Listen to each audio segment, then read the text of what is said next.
زندگی هم په سکون شي او هر یو څه کې به ته فایده ملاویږي که چېرې ستا روزګار هغه نه چلیږي هر قسم روزګار ته شروع کړي ته پکې نقصان نه ځي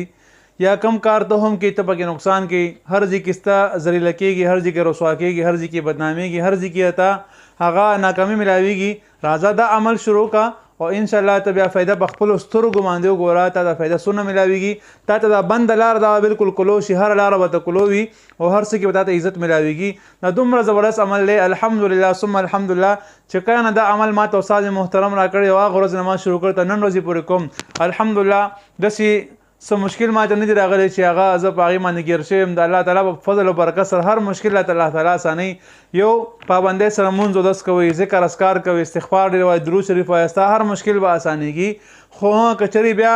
ته دغه څیز نه لرې وي او مونځ اودس پابندۍ سره نه کړې ذکر اذکار قرآن نه راخلې نو بیا تشې وظیفې هغه فایده نه کوي بیا وظیفې نه دي کول پکار اول الله راضي که مونځ اودس پابندۍ سره شروع کا ذکر اذکار کوه د ګناه نه ځان ساته بیا به الله پاک د سره مدد کړي هره مخ به دې کولاویږي عمل له تخیم عمل له راځم